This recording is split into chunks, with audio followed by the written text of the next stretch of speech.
नमस्कार।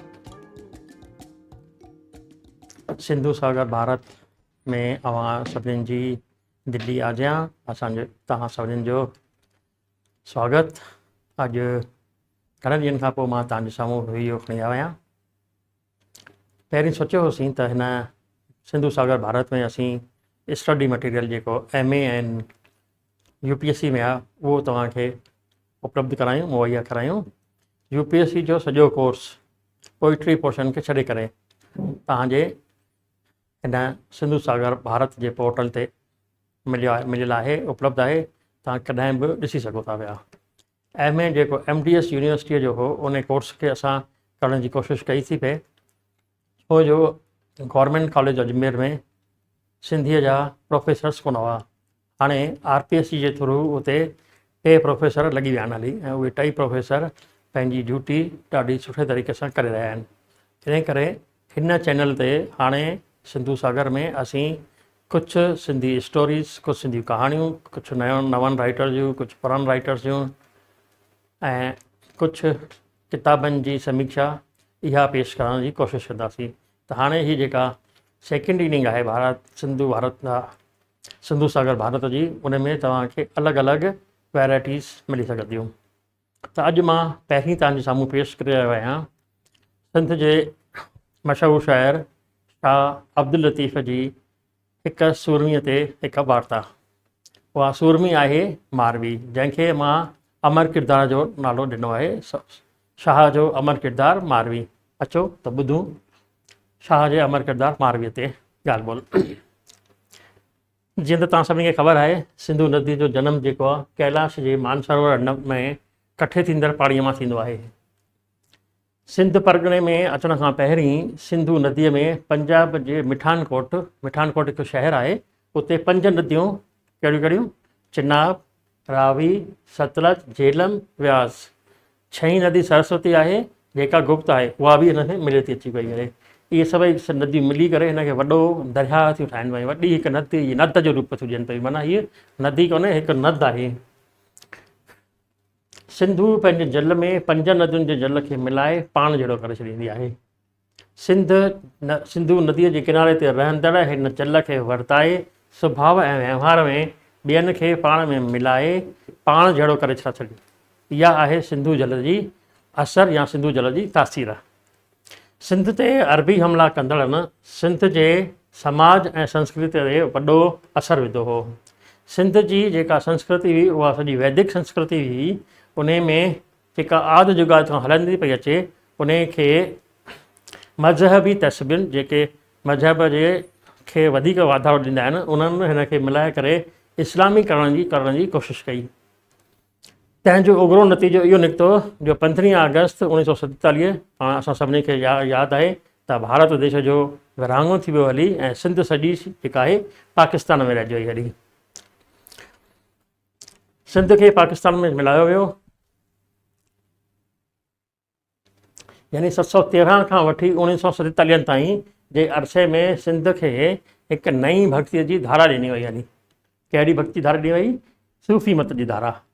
सूफ़ी मत खे फैलाइण वारो असांजे सिंध में पहिरियों फ़क़ीर हो लाल शहबाज कलंदर, जंहिं सेवण में रही करे सूफ़ी मत खे वधायो ऐं इहो पंथ धीरे धीरे सिंध में फैलायो। सूफ़ी मत छा आहे? वास्तव में वेदनि जो अद्वैतवाद, ज्ञान, ध्यान ऐं ॿुध जे निर्वाण खे मिलाए करे हिकु नओं मत या हिकु नओं पंथ ठाहियो वियो ऐं सिंध जी ॿोली ॿाली जनता खे गुमराह करे इस्लाम जी तरफ़ मोड़ियो वियो। सिंध में सूफ़ी मत खे फैलाइण वारनि संतनि फ़क़ीरनि जी हिकु वॾी फ़हिरिस्त आहे। मां उन सॼी फ़हिरिस्त ते नथो वञा पियो।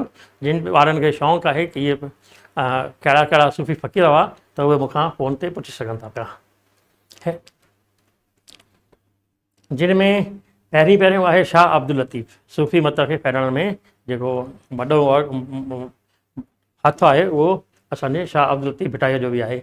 ऐं उन खां पोइ आहे सचल सरमस्त। इहे 2 ॼणा जेके आहिनि मुख्य किरदार आहिनि। काजी काजन वग़ैरह बि आहे, पर मां उन्हनि जी ॻाल्हि नथो कयां पियो।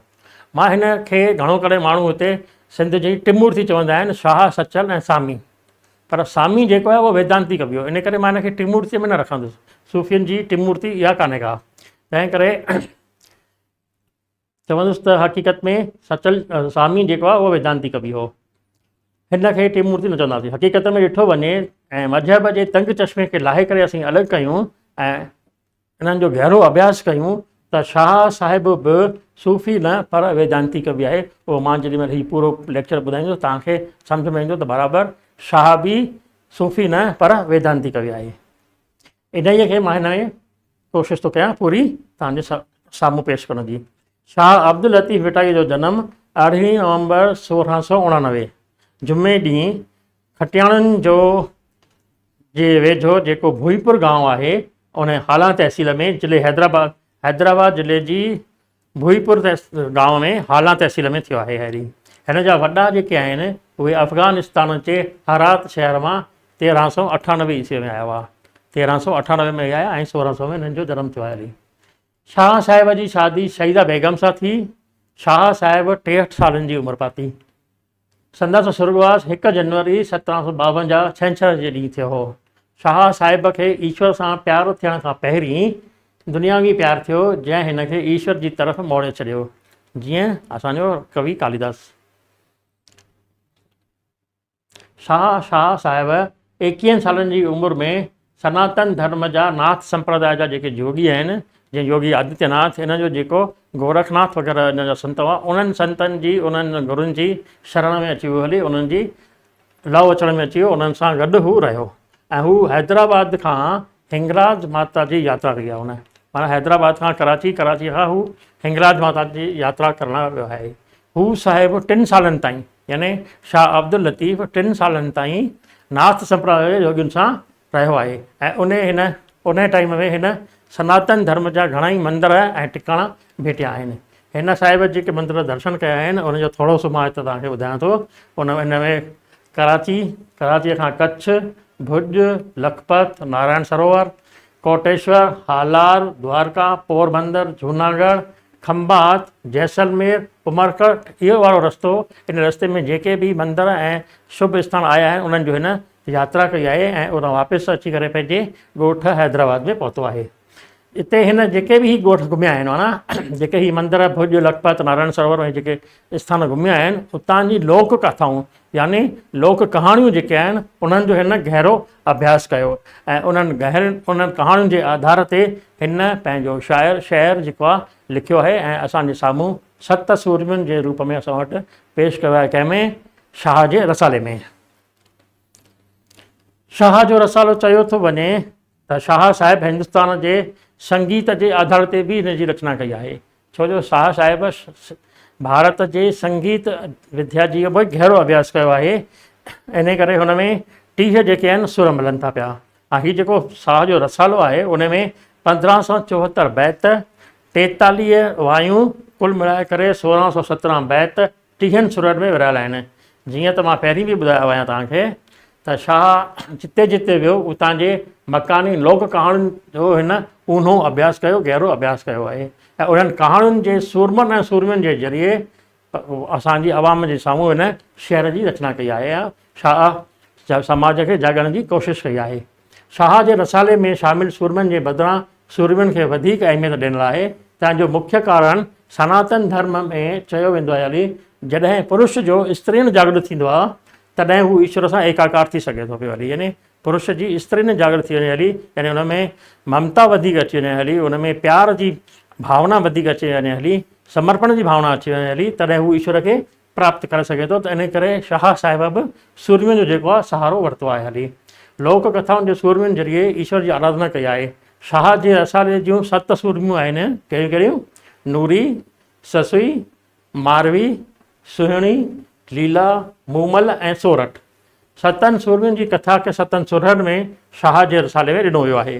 मारवी शाह जो अहिड़ो किरदारु आहे जेको पंहिंजी सूंहं जे करे उमिरि जी क़ैद में बंदि आहे यानी जेल में बंदि आहे। हूअ घणेई हीला थी हलाए पर मारवी जेका आहे उहा हुनजे बंद मां नथी जेको आहे आज़ादु थी सघे। मारवीअ जी पूरी कथा 11 दास्ताननि में आहे ऐं आब हयात मुतरिफ़ यानी अलॻि अलॻि शहरनि में बि हिन खे विरहायो वियो आहे जंहिंमें कुल मिलाए करे 227 बैत ऐं 12 वायूं आहिनि। शाह साहिब ईश्वर जी हस्तीअ खे क़बूल कंदे ईश्वर जे देश में वञण जी इच्छा खे हिन सुर में चिटियो आहे। सुर मारवीअ जा बैत पढ़ण खां पोइ शाह कबीर जे वेझो थो अची वञे हली।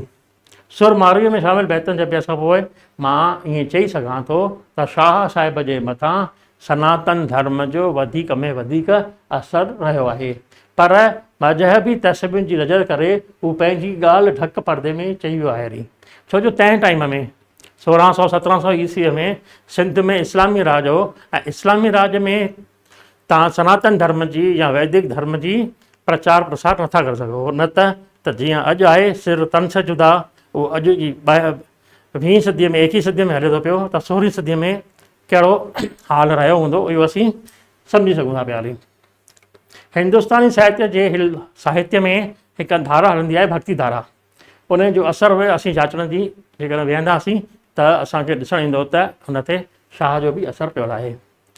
असांखे सवली तरह ॼाण पवंदी भक्ति धारा जे कवियुनि ईश्वर जी आराधना सां गॾु जेके बि कवि उन टाइम में थिया भक्ति धारा में, उन्हनि रुॻो ईश्वर जी आराधना ई न कई, पर हुननि देश जी आज़ादीअ लाइ जदोजहद या आंदोलन करण जी बि जनता खे हिकु चइजे कि अहमियत सिख्या ॾिनी आहे। उहा हिन शाह साहिब जे सुर मारवी में बि मिले थी पई हली। शाह साहिब मारवीअ जे ज़रिए सिंध जे रहवासियुनि में पंहिंजे वेसनि वॻनि खाधे पीते मुल्क जे माण्हुनि दोस्तनि साहेड़ियुनि सदियुनि ते बीहण अन्याय जे ख़िलाफ़ु आवाज़ मुल्क जी राजा जो हालत जो बि चिट हिन आवाम जे साम्हूं पेश कयो आहे। ऐं सभिनी खां वधीक जेको मूंखे हिन में लॻो आहे उहो आहे पंहिंजे मत ऐं पंथ ऐं धर्म सां प्यार। कुझु हवाला था ॾिसूं पिया, कुझु हवाला ॾियां थो जेके तव्हांखे मुंहिंजी ॻाल्हि खे वाधा कंदा, साफ़ कंदा हली। वेसन वॻनि जी जेका मूं ॻाल्हि कई त उन वेसन वॻनि जे बारे में हुन शहर लिखियो आहे हली। मारवीअ खे संदसि उमिरि जेको आहे, मारवीअ खे हुनजे खूह तां जेॾी महिल उहा पाणी भरणु वई आहे तॾहिं असुर जे टाइम में उठ ते विहारे करे खणी थो अचे हली। तंहिंखां पोइ पंहिंजे क़ैद में रखे थो पियो त उते तॾहिं चवे थी पई मारवी क़ैद में मारवी पंहिंजे मारुनि खे यादि करे ऐं छा थी चए, कहिड़ो आहे दास्तान मारवीअ जो दास्तान ॿियों बैत नाओं ऐं ॾहों जेको पहिरावे ऐं लोईअ बाबति ॿुधाए थो पियो ताली। सैंसे सेवा कुंज रे लोई लाड़ थियमि, लोई माना शाल रओ या वॻो मथां जेको आहे चुनड़ी पाइजे वई हली। अबाणनि जे आसरे कती कान कयाम जाकट ढाकियमि तुंहिंजो परवर पन रहाए। सैंसे सेवा कुंजरी लोई लीड़ू लीड़ वासे वारन केड़िया मरू चगू रहन चीड़। मारूअ जे मुहाड़ रही अंदरि नाहे उकीर अहिड़ो हाल हमीर वठी शाल केड़ वञा।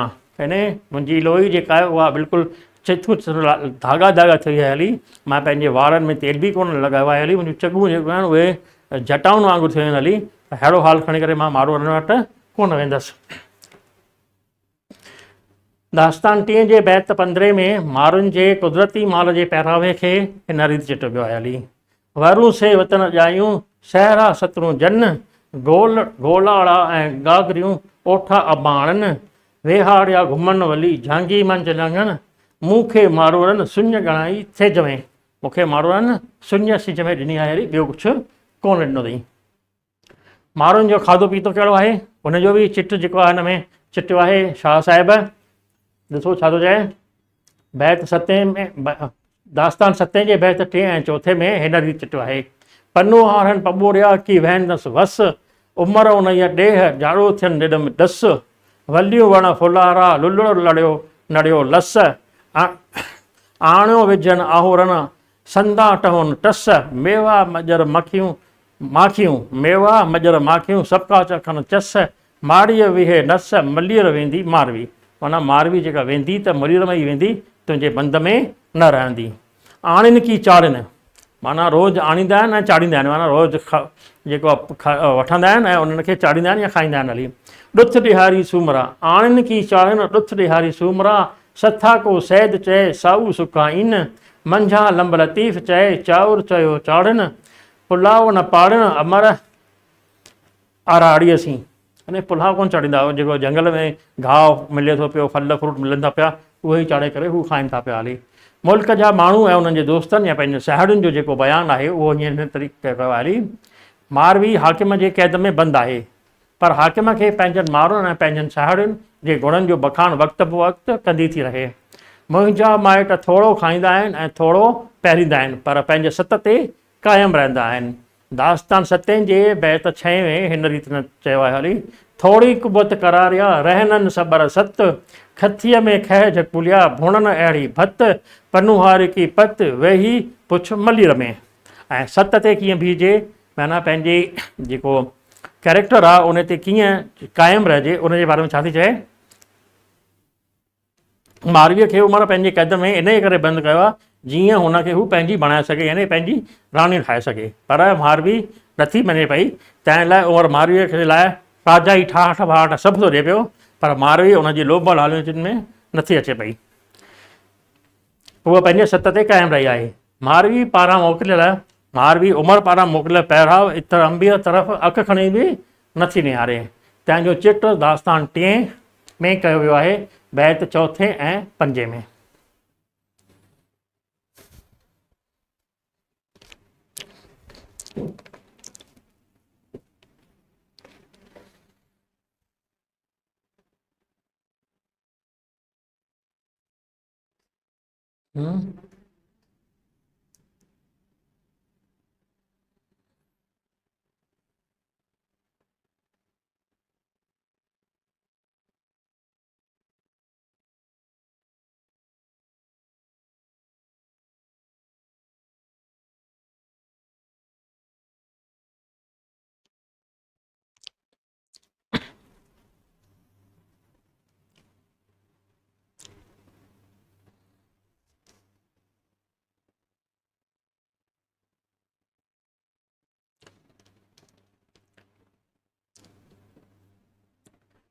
चौथे ऐं 5 में मारवी छा थी चए, मारुनि जे सगड़नि खे लख जे बराबरि जेको आहे मञिया, संदसि तेल खे हथ बि नथी लाहे, ऐं सोन बराबरि सगड़ा मारूअ सदा मुंहुं, पटोला पनुहार खे उमिरि आछत मुंहुं, वरूं लोईअ जे जूं न ॾाॾाड़नि इनाम चे। जेके ॾाॾा आहिनि, जेके माइटनि मूंखे ॾिना आहिनि, मां उन्हनि ते ई राज़ी आहियां। सोन बराबरि सगड़ा, लूलूं बराबरि लख, माना मुंहिंजी लेवल जेको आहे उहो लख बराबरि आहे। जेको बि सगड़ा मूंखे पातल आहिनि उहे सोन जे बराबरि आहिनि। रूपो जंहिं रद्द कया कूड़ तंहिंखे कख, मूं मारवनि जो मख तेल न आहियां तुंहिंजो, मां तुंहिंजो तेल बि कोन मथे खे मखींदसि। कुदरत जो चिट बि जेको आहे दास हिन में शाह जे शहर में मिले थो पियो। ऐं तव्हांखे जेकॾहिं कुदरत जो वधीक चिट ॾिसणो हुजे त डॉक्टर कमला गोखलाणीअ शाह जे शहर में कुदरत जो चिट इन ते PhD कई आहे, ऐं उनजो हिकु अलॻि सां किताबु छपियल आहे, उहो तव्हां पढ़ी सघो था पिया। हली मां थोरो हिते रुगो इशारो ॾींदो वेंदुसि। हली शाह साहिब पंहिंजे रसाले जे 30 में कुदरत 30 सुरनि में कुदरत जे चिट खे बख़ूबी चिटियो आहे। हली सिंध जे वॾे हिसे में, जंहिंमें सौराष्ट्र ऐं कच्छ, माना तंहिं टाइम में सिंध में सौराष्ट्र ऐं कच्छ बि अची वञे थो। हली उन्हनि जो सैर जोगियुनि सां कयो आहे।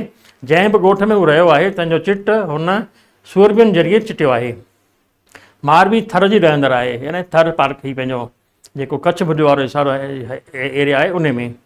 थर में रुगो वारीअ जा ढेर ई आहिनि, पर उन्हनि सां गॾु छा छा आहे उनजो चिट हीअं कयो आहे। हली कंहिंमें दास्तान 9 जे बैत 1 ऐं आब हयात मुतरिक जे बैत 23 में। जुड़फुड़ जिते थिया उते अॾियाऊं पखड़ा, यानी रेगिस्तान में जिते जिते बि बरसाति पवंदी आहे उते हुननि जा माण्हू जेको आहे पखा, यानी पंहिंजा घर अॾींदा आहिनि। हली हिन मुंहिंजे हार जो क़दुरु न कीणा, जेकुस आऊं विसरिया मरू कुवत करारिया, जित खरड़ खथा ऐं खायूं पल पका ऐं पक, सुरयूं से सरतियूं हाज़िर नासे हक़, मारुअनि सी वणिया शाल मुनाई मक, शिकारिया खलक जा थर जाईअ में थू हरे। पंहिंजे मत ऐं पंथ, यानी पंहिंजे धर्म ते कीअं क़ाइमु रहिजे, उन जे लाइ केतिरो हुन जो प्यारु आहे, उन लाइ मारवी ॾिसो छा थी चए। हली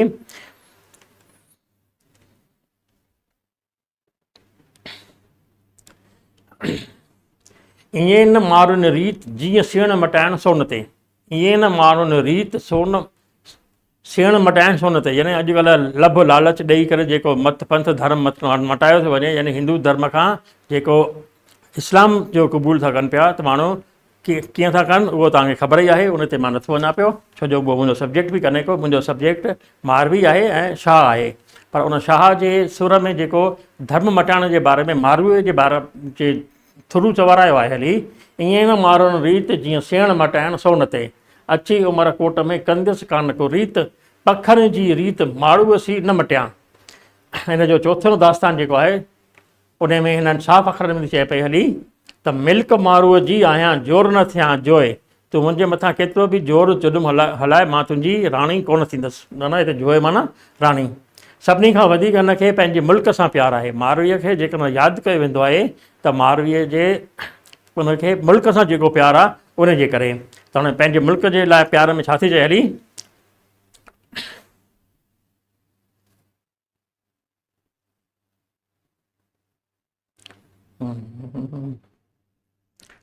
सभिनी खां वधीक कयो आहे अथाह प्यारु आहे उन जे हर वक़्तु हृदय में लात लाइ मारवीअ जी पूरी दास्तान मुल्क जी वॾाईअ ऐं प्रेम सां भरियलु आहे। मारवीअ ज़रिए शाह सिंध जे रहवासियुनि खे पंहिंजे मुल्क सां प्यारु करणु त सेखारियो ई आहे, पर उन्हनि खां ग़ुलामीअ जूं जंजीरूं तोड़ण ऐं अन्याय जे ख़िलाफ़ु आवाज़ु उथारण जी बि सलाह ॾिनी आहे। ॾिसो 713 में जॾहिं मुग़लनि हमिलो कयो आहे तॾहिं खां वठी 1947 ताईं सिंध जेका आहे ग़ुलाम रही आहे, त उन में माण्हुनि खे जेको आज़ादीअ जे लाइ कीअं प्रेरणा ॾिजे उहो सॼो दास्तान हिन मारवीअ में ॾिनल आहे। दास्तान 10 जो बैत ॿियो, उहो देश जी शयुनि सां मोहबत थो सेखारे ऐं अॼु जे वक़्त ते नज़र विझूं त हर देश में परॾेही शयूं यानी विदेशी माल वरिताइण जो ज़ोर ॾिनो थो वञे हली, पर हिते आहे हिंदुस्तान में जीअं असांजो प्रधानमंत्री Narendra Modi vocal for local आहे, यानी स्वदेशी वस्तुनि जे स्वदेशी शयुनि जे प्यार जो जेको संदेश थो ॾिए पियो, त इहो संदेश शाह साहिब 16वीं-17वीं शताब्दीअ में सिंध जे रहवासियुनि खे मारवीअ जे थ्रू ॾिनो आहे हली। मारवीअ जे थ्रू छा थी चए, आरम छॾियमि ओड़िया पटोला पट चीर, बांधण बनी ॾियां अर्गच ऐं अंबीर, मारूअ सीशल माणियूं खथियूं जहिड़ियूं खीर, यानी खथियूं यानी मुंहिंजो जेको ई सूती कपिड़ो आहे न उहो ई मुंहिंजे लाइ खीर आहे, उहो ई मुंहिंजे लाइ मलमल आहे। अंदरि उञ उकीर मूंखे पिरीअ पवहार जी। दास्तान 4 जे बैत 16 में वरी वतन जी शयुनि सां प्रेम खे हिन रीति चिटियो आहे। वेंदियसि वतन सां मुहे मलीर मुंहिंजो माग, ॾुथ चूंडींदसि ॾेह में साण सरतियुनि साग, तमूं सऊं सुभाग जे वेझी वियां वर खे। क़ैद में बंदि मारवी पंहिंजे मुल्क जे प्रेम जो इज़हार दास्तान 4 जे बैत 10 में हिन रीति करियो आहे। करियो मुहार मलीर ॾे मथो कोट चढ़ी, नित निहारे ॾेह खे ॻोढ़ा पियम ॻड़ी, किड़ी कूक कूक कलब मां मंझां रूह रड़ी, वेड़ी चण वरी करी न लधी कॾहिं। माने जेको उमिरि जो कोट आहे उनजी चोट ते चढ़ी करे उहा पंहिंजे ॻोठ ॾे थी निहारे पई ऐं उते ॻोठ ॾे निहारे थी त हुनजे प्रेम में हुनजे अखियुनि मां ॻोढ़ा था लड़ी अचनि हली, उनजो हुन में दास्तान में पूरो वर्णन आहे हली। मारवी क़ैद में आहे, उनखे उमेदु आहे त संदसि मारू शुद्ध ज़रूरु रहंदा, हुनजी संभाल ज़रूरु कंदा ऐं उन उमिरि जे उनखे पंध मां उनखे छॾाईंदा, आज़ादु कराईंदा। पर जॾहिं संदसि माण्हुनि वटां को बि नियापो या को बि संदेशो खणी करे केरु नथो अचे त उहा जीअरे बंद मां आज़ादु न थी सघंदी, हुनजी मुल्क जे लाइ लिकल मोहबत निकिरी निर्वार थी पए ऐं उमिरि खे पंहिंजो मड़ पंहिंजे मुल्क मोकिलण जी अर्ज़ु थी करे पई। वेंदसि वतन सां मुंहिं मलीर मुंहिंजो माग, ॾुथ चाणींदसि ॾेह में साण सरतियुनि साग।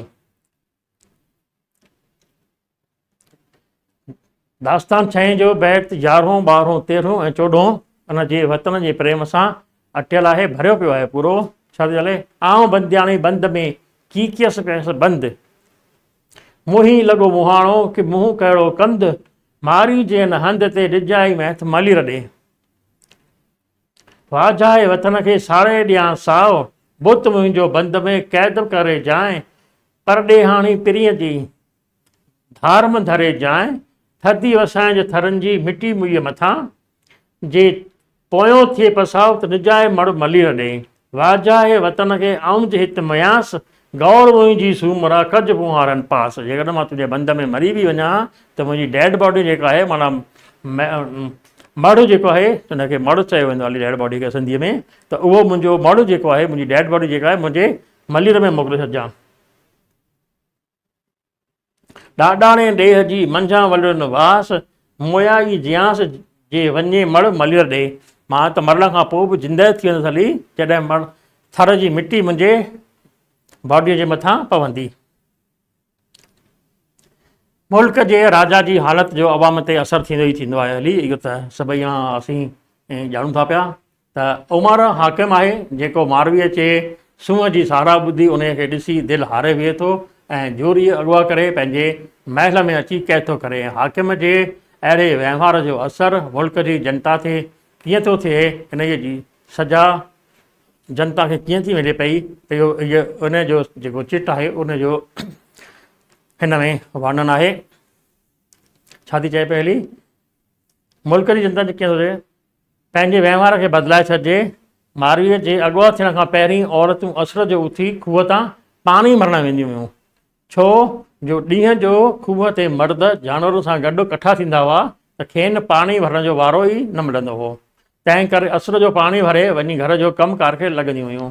पर उमिरि जी हालत करे हाणे उहे अधु राति जो उथी वञी पाणी थियूं भरनि। तंहिंजो चिट शाह साहिब दास्तान 8 जे बैत 10 ऐं 11 में कयो आहे। ही ॿई कट्टरपंथियुनि जे वहिंवार जो समाज में आयल बदिलाव जो बि चिट आहिनि। ॿई जेके बैत आहिनि उहे हिन जो चिट आहिनि। भई बदिलाव कीअं थो अचे, कट्टरपंथी अची था वञनि त। आंधी उथनि ते जीला पाणी पातार में वारो वैसारियुनि खे ॾींहं कोन ॾिए, मूं कमीणीअ खे मथां खूह खणी विया। यानी असांखे मुंहिंजे खूह जे मथां जो खणी वियो हली, त हाणे उहो खूह जो जॾहिं पाणी पातार में थो वञे हली तॾहिं हू पुॼंदी। छो जो राति विच में खूह में सीर ईंदी आहे ऐं उहो सॼो पाणी उते कठो थींदो आहे, तॾहिं असीं सुबुह जो कढी सघंदा आहियूं हली। पर पाणी पाताल में आहे, उन पाताल मां बि हू कढण जी कोशिशि थियूं कनि पियूं हली। सरतुनि सॼण छॾियो सत्यनि ॻाल्हि सुई, मारीची मारियुनि में कॾहिं कान हुई, उमिरि आउन मुई इन उभालिया अॻे ई। अन्याय जे ख़िलाफ़ु आवाज़ु जेको आहे मारवी कीअं थी करे पई, मारवीअ जा माण्हू ग़रीब आहिनि, ताक़त वारा न आहिनि जे हाकिम जे ख़िलाफ़ु आवाज़ु बुलंद करे सघनि, त राजा ग़रीब जनता जी नथो ॿुधे त न्याय बदिरां अन्याय थो थिए। ऐं शाह साहिब जे वक़्त में कलोड़नि जो राज हो ऐं इस्लामी मज़हब जे उसूलनि ख़िलाफ़ु आवाज़ु उथण वारनि खे सजाऊं ॾिनी वेंदियूं हली। त कलोड़नि जे राज में गीत संगीत ते पाबंदी लॻल हुई। अहिड़े वक़्त में शाह साहिब खे मारवीअ पारातो दास्तान 4 जे बैत 3, 4 ऐं 5 में हिन रीति ॾियारियो आहे हली।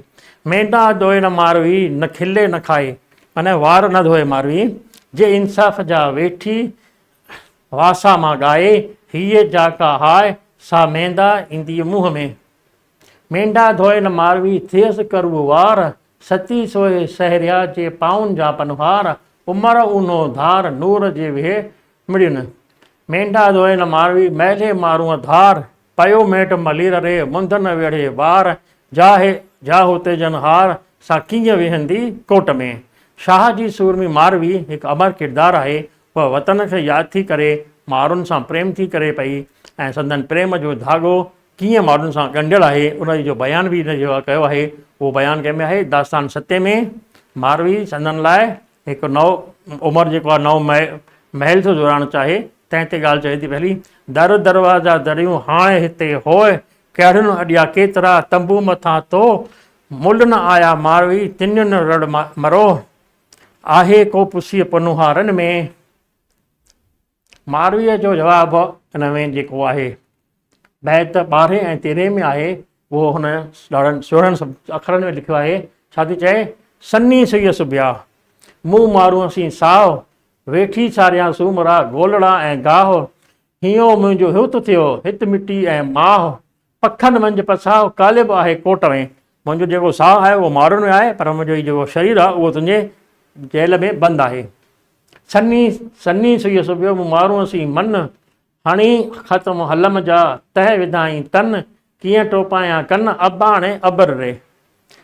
दास्तान 10 जे बैत 15 ऐं 16 में जिते साड़ियुनि खे संदेश आहे जेको सत ते रहण में हलण जी सलाह थियूं ॾियनि, पंहिंजे सिर मथां अचे त हू छा कना, उन्हनि खे सत ते रहण जी सिख्या मारवी सिप जो उदाहरण पेश कंदे थी चवे थी त सिखो सभु सरतियूं, सिपियुनि मूलां सीर, ॿियो मिटाए नीर उभियो आबर आसरे। यानी सिप जेका आहे उहा पाणी किथां पीअंदी आहे, जॾहिं बरसाति थींदी आहे तॾहिं, ॿियो को पाणी उहा न पीअंदी आहे हली।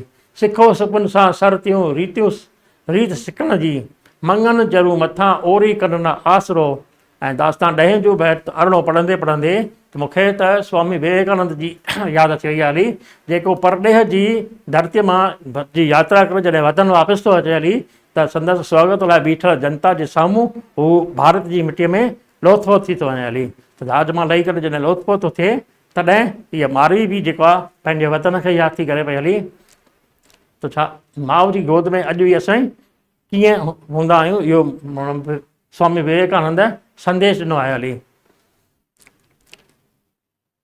मारवी छा थी चए, वतन रे वेही जे हित घारियम ॾींहड़ा, आए मारू ॾींदमि मुंहं में ॾाॾाणा ॾेही, पखनि में पेही शल महलनि जी मर हुआ। मां पंहिंजी माना महल जी जेका मर आहे या महल जी जेका मिटी आहे, मां उते पंहिंजे थर में वञी करे जेकर धोआ हली।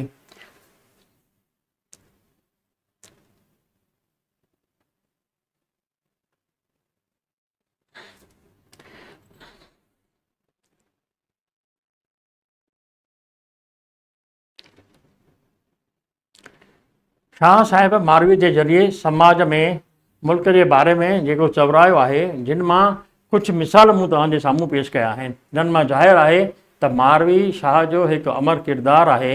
ऐं ॿियो त शाह साहिब जी 7 शूरनि ऐं 30 सुरनि जे मज़हब जे तंग नज़रिए खां ॿाहिरि निकिरी करे असांखे नई नज़र सां ॾिसणो पवंदो त असीं सम्झंदासीं त शाह कीअं वेदनि जी वाणी जेका आहे उहा अरबी फारसीअ में चई आहे या अरबी फारसीअ में लिखी आहे हली।